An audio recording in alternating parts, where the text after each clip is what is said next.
juste rebondir par rapport à la diversité. L'INRA a présenté des travaux il y a, je crois, 4 ou 5 ans, en démontrant justement l'efficacité de cette diversité mise en commun sur les territoires devant la production. Donc la démonstration scientifique, elle est faite. On sait très bien qu'on peut produire beaucoup plus en organisant la production. Il y a maintenant suffisamment d'expériences qui ont été faites pour montrer justement la richesse qu'entraînent les associations des plantes. Quand on alterne certaines, par exemple, céréales, on arrive à augmenter de façon très, très significative la production, de la même façon que si on organise des jardins de façon correcte, eh bien, en mélangeant justement les plantes amies, hein, puisque il y a par exemple aussi Jean-Marie Pelt qui avait écrit pas mal de bouquins là-dessus et qui a été assez démonstrateur sur justement l'efficacité de cette cohabitation. Parce qu'il y a des mondes microbiologiques qui sont extrêmement intéressants et qu'il y a une solidarité qui existe de façon naturelle et que si on arrive à bien organiser cette association, on peut avoir un intérêt aussi bien décoratif que productif, enfin, voilà, on a beaucoup de choses à gagner à ce niveau-là.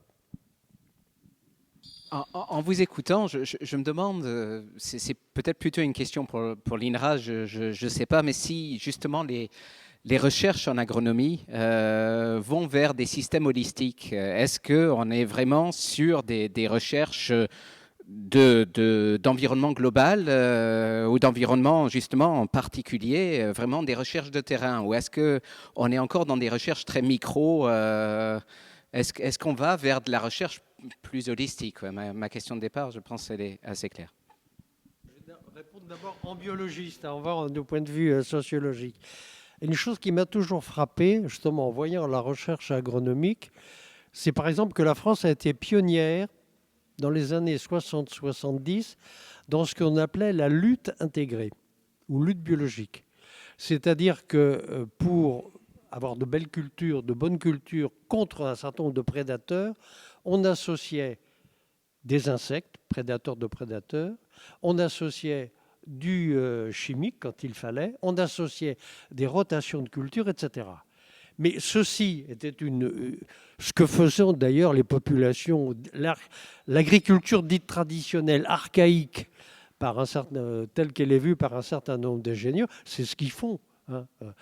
Or, on a saboté cette agriculture avec Biliotti et d'autres au profit du tout chimique. Mais on sait faire autrement. Maintenant, heureusement, on en revient. Mais il y a eu une période où on a supprimé à l'agro, par exemple, l'enseignement de la biologie du sol. C'est quand même extravagant que qu'on forme des agriculteurs sans se poser la question de la biologie du sol sur lequel on va planter des plantes. On l'a supprimé, ça a été supprimé. On a remplacé aussi la zoologie par la zootechnique, ce qui n'est pas la même chose, etc., etc. Donc on y revient maintenant. Mais on est héritier d'une période où moi, je dirais, il y a un problème freudien. Je vais vous prendre un petit exemple, et ce qui m'a toujours étonné chez les ingénieurs. Je prends cette opinel. Toute la journée, ça va tomber.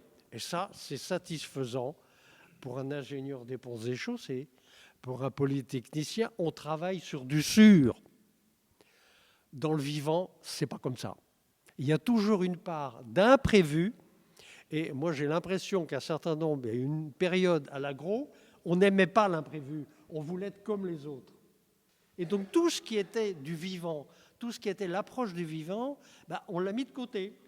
On voulait avoir du sûr, du certain, et on a oublié la réalité du terrain. La réalité du terrain, c'est l'imprévisibilité du vivant. Ce qui gêne culturellement, là aussi, c'est un problème culturel.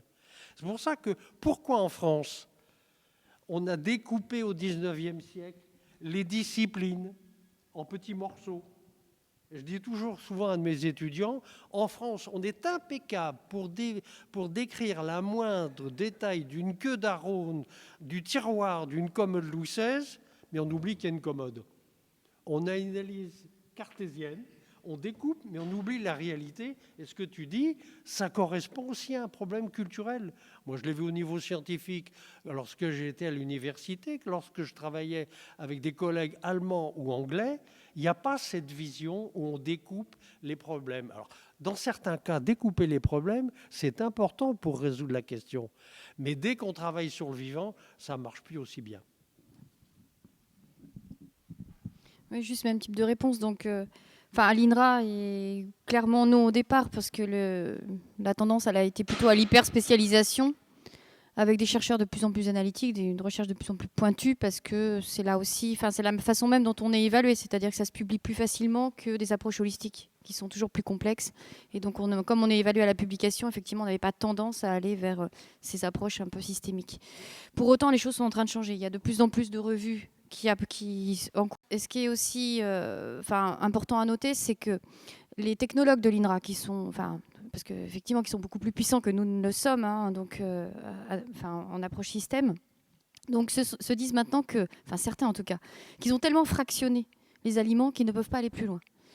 Et du coup, qui se questionnent vraiment sur le sens de leur métier. Et qui reviennent complètement et qui viennent vers nous en disant qu'est-ce qu'on peut faire finalement à partir des produits bruts et la consommation de produits bruts. Parce que c'est vrai que c'est une perte de sens, y compris du métier, avec cet hyper-fractionnement, hyper-spécialisation. Alors maintenant, on a un nouveau PDG à l'INRA qui est quelqu'un qui était le directeur de cabinet de Stéphane Le Foll. Donc, on verra avec le changement de gouvernement ce que ça va donner. Ça va peut-être pas forcément être simple à faire, mais en tout cas, qu'il y aura peut-être une autre vision de l'INRA. On l'espère en tout cas.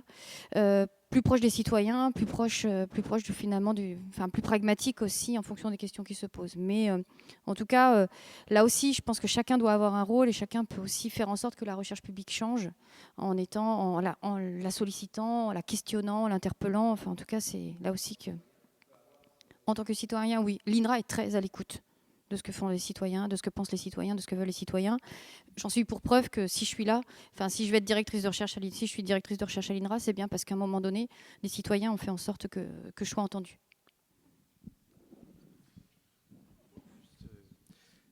Oui, en complément, disons, il y a des travaux qui sont exposés de façon régulière maintenant, avec entre autres l'INRA, Groupe Paritech, disons un ensemble de pôles scientifiques, y compris CNRS, par rapport justement cette approche plus globale. Alors ça peut être par rapport à des thèmes bien précis. Là, par exemple, le dernier en date, ça a été sur l'hypersensibilité alimentaire. C'était de comprendre d'où provenait cette hypersensibilité et à quoi elle correspondait. Que veut dire hypersensibilité? Parce que c'est un terme générique pour regrouper allergie, intolérance et puis notamment maladie de cœliaque. Donc, c'est un problème qu'on ne peut plus ignorer puisque c'est quand même aujourd'hui plus de 30% de la population qui est allergique.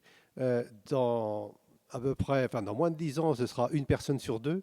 Et donc, c'était de comprendre un petit peu quelle était l'origine de cette hypersensibilité. Et donc, on voit aujourd'hui qu'il y a des travaux qui sont exposés de façon maintenant assez régulière. Et donc, la production agricole a été exposée, je crois que c'est l'année dernière, à travers justement ce type de rencontres.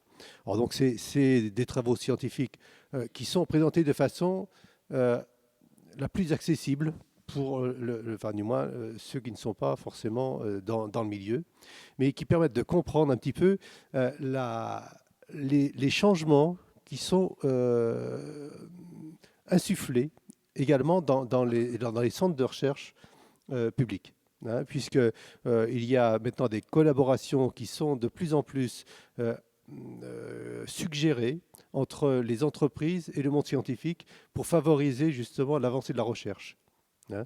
Les institutions publiques ont besoin de financement, les entreprises ont des financements, et j'ai trouvé un rapport qui soit correct. Mais toujours est-il qu'au niveau de l'agriculture, cette dimension holistique est de plus en plus comprise et recherchée.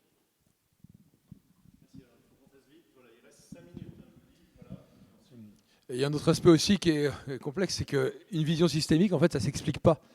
Et la culture, c'est bien joli, mais il faut faire attention à la science prédictive qui doit dire comment faire, parce que la science de l'agronomie, c'est de la science empirique, où les agriculteurs, pendant des siècles, sans qu'il y ait le moindre organisme scientifique qui leur dise quoi faire, ils ont observé la nature.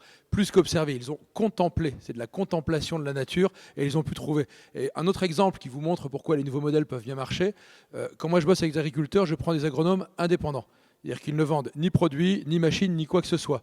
Donc automatiquement, ils sont payés, parce qu'ils ont besoin de manger, ils sont payés par l'agriculteur pour donner un conseil. Mais pour qu'ils restent chez l'agriculteur, il faut obligatoirement que le conseil qu'il leur donne ramène autant d'argent que le prix du conseil, sinon ils ne servent à rien. Donc ils sont obligés d'être efficaces. Mais comme ils s'interdisent de vendre des produits, ils ne peuvent l'avoir que sur l'efficacité. Où est-ce qu'ils trouvent de l'efficacité? Sur la baisse des intrants. Parce que l'augmentation de la productivité, on est quand même un petit peu limité. Donc en divisant entre 3 et 10 les intrants, sans aucune approche bio ou quoi que ce soit, ils font gagner entre 2 000 et 3 000 euros par mois à certains agriculteurs, quoi. Mais pour que ça marche, il n'a qu'une seule solution, c'est de s'associer avec les systèmes vivants. Et qu'ensuite, il doit y avoir un aller-retour permanent entre les scientifiques et le terrain, mais ne pas oublier que l'agriculteur de base, de temps en temps, en regardant ce qui se passe dans son champ, il peut avoir une vision systémique qu'aucun scientifique ne pourra avoir, parce que la complexité de la vision systémique, elle est justement qu'on ne peut pas l'expliquer, quoi. Oui, aujourd'hui, dans le système industriel, en tout cas dans cette partie-là, qui est une grosse partie du système, malheureusement encore, il y a une perte de sens, il y a une perte de savoir. Hein, tu parlais justement de ce savoir des sols, la microbiologie des sols, qui a un peu disparu, mais qui revient, heureusement, ça revient un petit peu. Et il y a une perte de biodiversité, tu en parlais aussi. Pour ceux qui l'ont peut-être vu passer, c'est très récent, le rapport Planète Vivante 2016 qui vient de paraître, WWF et d'autres, qui conclut que 58% des vertébrés ont disparu en 42 ans. Voilà. Donc c'est absolument catastrophique. Et sur les sols qui ont été en intensif pendant plusieurs décennies, on est à entre 75 et 95% de morts de la microbiologie pédologique, enfin des sols. Voilà. Alors l'agriculture, il y a une grosse part de connaissances. Typiquement les nouvelles façons de faire de l'agriculture, l'agroécologie ou la permaculture sont très intensives en connaissances, typiquement, parce que c'est une science. Il faut savoir un certain nombre de choses. Mais c'est aussi un art. C'est aussi un art. Et c'est aussi, et surtout peut-être, c'est aussi une expérience. L'expérience d'un lieu, d'un territoire. Ce qu'on fait à un endroit n'a pas forcément de sens à un autre endroit. Voilà. Et en fait, c'est uniquement par cette expérience locale que l'on peut arriver à avoir justement une vue système. Mais cette vue système, tu parles de contemplation, elle est finalement intuitive. Or, notre système technique déteste l'intuition. Il faut absolument tout rationaliser par presque des équations, j'ai envie de dire. Parce qu'intuitif, on va donc vers une hyper-spécialisation de tout le monde, et les gens qui ont une vision transverse, on peut appeler ça holistique, c'est un peu des touche-à-tout, c'est un peu des rigolos, en fait, pour les gens du système. Ils n'aiment pas ça. Et aujourd'hui, donc, on se retrouve avec une logique en silo, des gens qui pensent dans des silos disciplinaires, dans des silos d'expertise, qui ne regardent pas ce qui se passe dans le silo d'à côté, qui passent à côté de choses essentielles. Alors, on est très, très fort pour résoudre des problèmes techniques. Ça, on est hyper fort. Mais en fait, on ne s'est pas posé les bonnes questions. Et je termine là-dessus. Pour moi, il y a deux questions qu'on ne s'est pas posées. La première, c'est quoi un problème? La plupart des problèmes qu'on adresse, auxquels on essaie de trouver des solutions, ce n'est pas des problèmes, c'est des symptômes. C'est des symptômes d'un véritable problème qui est plus profond. Et si on remonte aux causes primaires, on se rend compte qu'en fait, c'est le système lui-même qu'il faudrait changer. Et pas juste résoudre des problèmes au sein du système qui constituent une logique de la rustine. Il faut aller plus loin que ça. Il faut changer le système. Il y en a qui essayent de le faire, merci. Et puis à côté de ça, il y a également une autre question qu'il faut poser, c'est la question du pourquoi. Parce que comme je dis, on est très fort pour résoudre les problèmes qu'on a identifiés et les découper pour ensuite les traiter dans des silos disciplinaires. Mais on s'est posé la question du comment on fait. Mais pourquoi? Dans quel but? Alors, tant qu'on ne posera pas la question de pourquoi on fait les choses, en remontant à des choses finalement très anthropologiques ou même peut-être philosophiques, je pense qu'on passe à côté je pense qu'on ne sera pas capable de construire un monde véritablement soutenable. Voilà. Je voudrais juste dire une chose. On a beaucoup de mal dans notre société à envisager ce qu'on appelle, nous, la synergie d'un certain nombre de paramètres. Ça correspond à ce que tu dis. Je vais vous donner simplement un exemple que j'ai vécu lorsque j'étais au Parlement européen, où j'étais à la commission de l'environnement et de la santé publique. On étudiait une remise en question de la liste des additifs alimentaires, notamment les colorants. Et quand vous regardez n'importe quel produit, qu'est-ce qu'il y en a? Et on se posait la question, est-il justifié ou non de maintenir l'autorisation de tels colorants? Moi, j'avais travaillé sur la cantaxanthine, je m'étais posé un certain nombre de questions en voyant que dans des pays comme les États-Unis ou la Nouvelle-Zélande ou l'Autriche, ils voulaient interdire cet additif. Alors, pour ceux qui ne savent pas, la cantaxanthine, c'est un produit qui permet de rougir ou rosir ce que l'on va manger. C'est-à-dire tous les saumons que vous mangez là, que vous achetez, saumons industriels, ils sont fabriqués dans des élevages, on leur donne des croquettes avec de la cantaxanthine et les éleveurs ont un nuancier. Mais c'est exactement un nuancier comme un peintre, en disant ça, c'est un lot qui va partir en Italie, ils n'aiment pas trop colorer, donc on met tant de cantaxanthine. Ça, c'est un lot qui va en Espagne, on en met un peu plus, etc., etc. Mais on fabrique la couleur du saumon comme des truites saumonées, qu'il y a belle lurette que la truite saumonée qu'on vous vend comme une truite saumonée ne va pas en mer, alors que naturellement, si elle prend cette couleur orange, c'est qu'elle mange des crustacés qui ont des caroténoïdes qui lui donnent cette couleur. Maintenant, si on rajoute un peu de cantaxanthine. Et donc, on s'était posé la question de la dangerosité éventuelle du produit. Et moi, j'avais émis l'idée qu'il fallait plutôt être réservé. J'ai eu tout de suite les industriels, dont je ne donnerai pas le nom, qui fabriquent ça en France, qui sont venus me dire « mais vous ne vous rendez pas compte, l'emploi, etc. » Et on a discuté, j'étais en commission. Ce qui était intéressant dans cette commission de l'environnement, c'est qu'il y avait beaucoup de médecins. Et les médecins nous disaient, on constate des quantités de problèmes pathologiques qu'on n'arrive pas à expliquer en analysant les paramètres classiques. Et je me souviens très bien, il y avait devant moi Schwarzenberg, le cancérologue, qui disait, écoutez, quand moi, je prends des œufs de lompe, des petits fours avec des œufs de lompe, en même temps où je prends de l'aspirine, j'ai des crises allergiques effroyables. Parce que les œufs de lompe, ils sont soit noirs, soit oranges. Quand ils sont oranges, c'est qu'on a mis de la cantaxanthine dedans. Et donc, on avait fait venir la Direction générale de l'alimentation de la Commission européenne en disant, est-ce que vous faites des effets croisés, alors non pas par tout produit, parce que depuis 1981, il y a eu à peu près 200 000 molécules nouvelles mises sur le marché sans analyse en Europe. Et en fait, c'est nous qui servons de cobayes pour les résultats. Mais comme il n'y a pas de protocole de suivi, on ne connaît pas la source exacte. Est-ce que vous faites au moins, on ne peut pas faire molécule par molécule, des analyses de synergie entre une famille de médicaments classiques comme l'aspirine par exemple et une famille de colorants? Non, ça coûte trop cher. Donc on ne sait pas. C'est-à-dire on autorise des produits sans savoir. Et ça, c'est la réalité, malheureusement. Et quand on voit qu'à l'échelle de la vie, je vous disais la vie, 4 milliards d'années, la vie à la surface de la Terre n'a jamais connu, dans ces 4 milliards d'années, une telle accumulation de produits de synthèse chimique qui sont liés à notre industrie. Et comme il n'y a pas de protocole de suivi, on n'est pas capable de dire quel est l'impact réel que peuvent avoir tous ces produits qu'on a.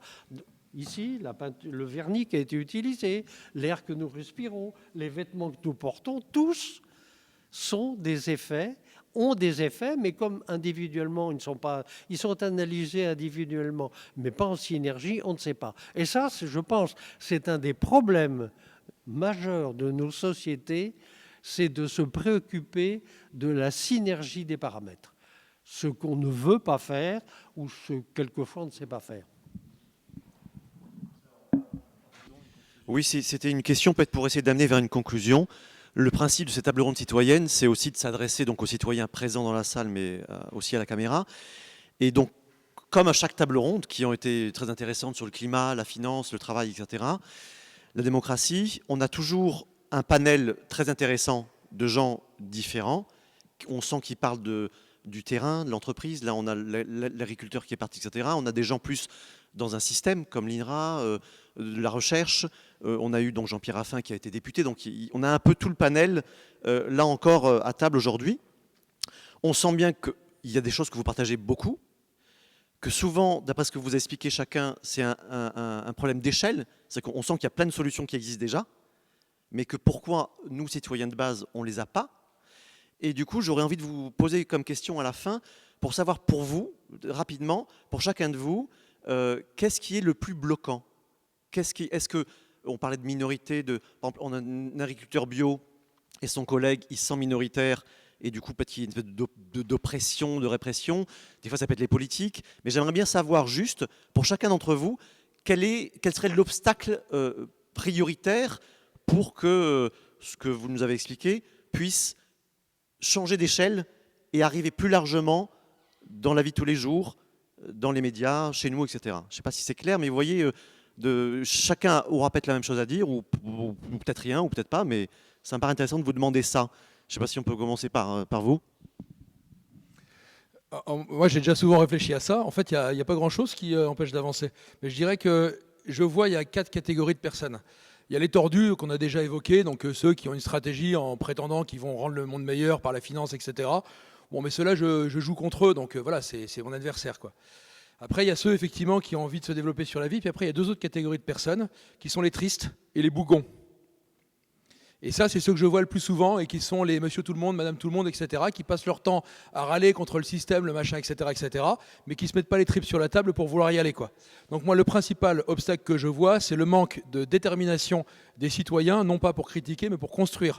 On préfère s'indigner plutôt que d'effectivement de mettre les choses sur la table. Les tristes et les bougons, pour moi, c'est ceux qui m'empêchent d'avancer, parce qu'on arrive, tiens, on va aller ici, ah non, on va pas y arriver, hein. Ah ben non, oh mais t'as vu, il fait pas beau aujourd'hui, puis en plus... Non, c'est la joie, la bonne humeur et tout, c'est le manque de joie, le manque de foi, le manque d'espérance qui nous empêche d'avancer. C'est uniquement ça pour moi. Oui, ça va un petit peu dans le même sens pour moi. C'est toute une question du prisme qu'on utilise pour regarder les choses. Soit on va regarder et puis on va voir le côté de la bouteille vide, puis on va se dire bah, c'est emmerdant, on est bloqué, bon, plus ça va et moins ça va. Soit on dit bah, il en reste encore la moitié, on peut faire quelque chose avec.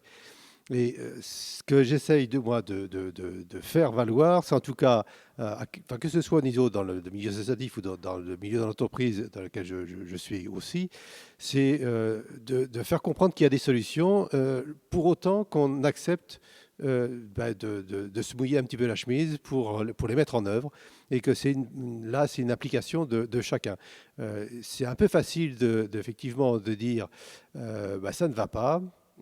Et puis de reporter la faute sur les autres. On a tous quelque chose à faire. Pierre Rabhi parle souvent du colibri, et donc de la part du colibri dans les actions. Il ne suffit pas de chercher à comprendre quelle est l'importance de ce qu'on fait, c'est de le faire. Voilà. Donc je pense que chacun peut faire quelque chose pour que ça change. Il ne suffit pas que ce soit quelque chose d'énorme. Il suffit de dire, voilà, je fais ma part. Et puis, si tout le monde fait sa part, on aura quelque chose de bien. Je dirais un peu la même chose que mes deux voisins. Comme ce que disait tout à l'heure Arthur, c'est nous. Hein. Qu'est-ce qui bloque? C'est nous. Parce qu'on n'écrit pas l'acte d'achat. On a une idée, mais on ne met pas forcément en œuvre le meilleur acte d'achat. On n'écrit pas forcément à son député.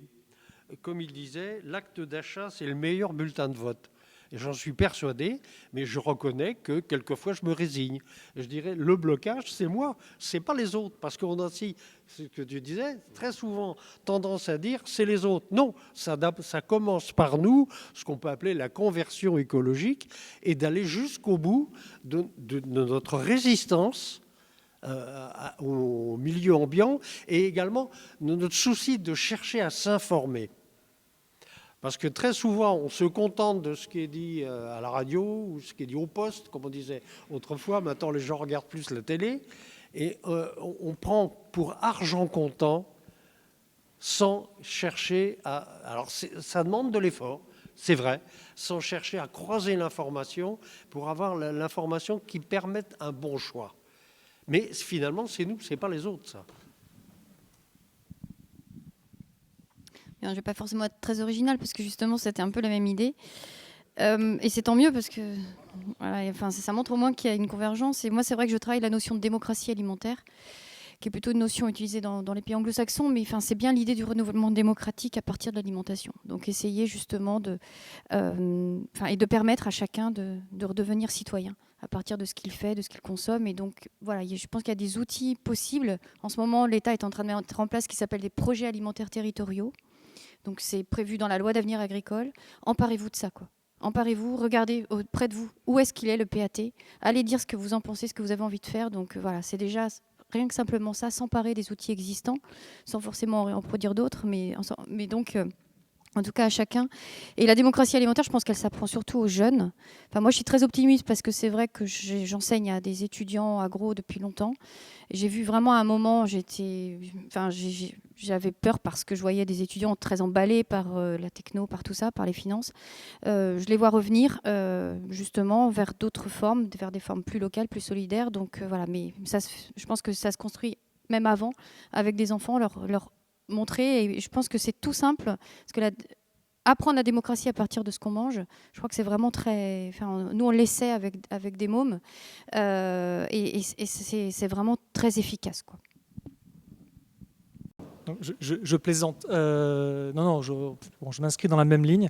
Moi, je vais vous dire ce que je pense qui est un des blocages, parce qu'il n'y en a pas qu'un, mais un des blocages vraiment importants dont on n'a, à ma connaissance, pas parlé aujourd'hui, qui est ce qu'on peut appeler la psychologie spéculaire. Alors je vais vous expliquer.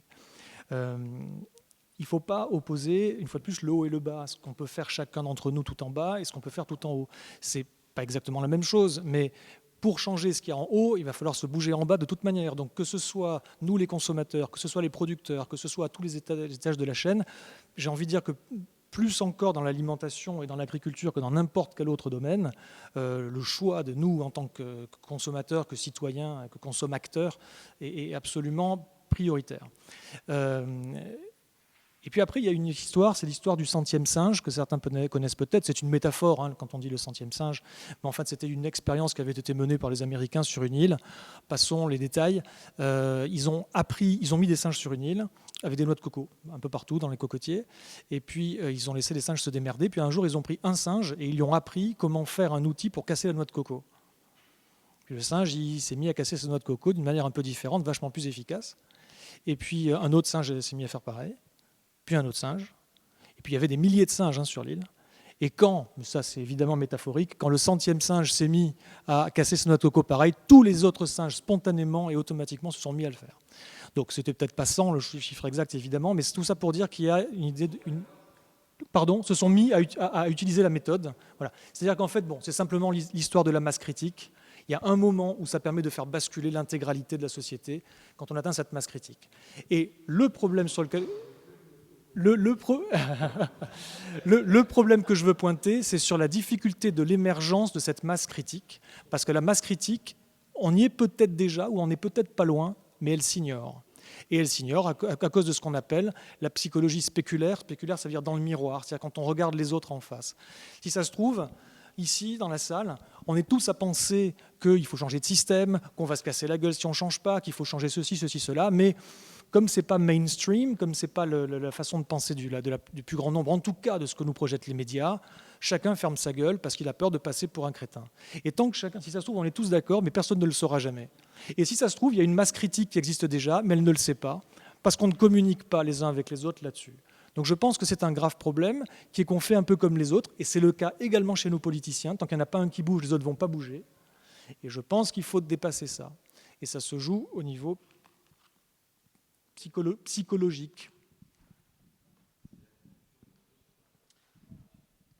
Merci à vous. On aime bien, à la fin de la table ronde, donner un peu un constat de ce qui a été dit, voir si vous êtes d'accord avec ce constat, le cas échéant, en tout cas ce qu'on a pu en comprendre. Et donc, ça va être donné par Chantal qui a un peu pris ensemble de ce que vous avez pu dire et d'essayer de faire un constat de l'ensemble de ces points. Je pense qu'il y avait en effet beaucoup de consensus sur la fin et ça pourrait peut-être reprendre tout ça. Oui, notre préoccupation, c'est la convergence. Donc, je vais lister les solutions qui ont été émises cet après-midi. Construire un nouveau bateau, on est en train de le construire, si possible avec une Europe fédérale dominante, piquer l'OMC à la finance, surproduire des produits alimentaires. Ensuite, un autre niveau, donc un pare-feu financier territorial, un outil Amazon territorial, informer et éduquer les consommateurs et les professionnels, utiliser les outils existants, dont la SAFER, favoriser la diversité et l'association des plantes, dupliquer des écosystèmes naturels en écosystèmes appliqués, développer des circuits courts et le local, développer la co-responsabilité entre agriculteurs et consommateurs, aider l'agriculture du milieu à se saisir du marché de la restauration collective. Donc il y en a bien eu d'autres, mais en voici une dernière, impliquer les médecins dans l'amélioration de la consommation et la nourriture. Je dirais juste sur la surproduction, je crois que pour être plus précis, c'est pas une sous-production et une surproduction limitée. C'est ce qui avait été évoqué. En tout cas, on ne va pas non plus pousser à une surproduction pour aller dans le gaspillage.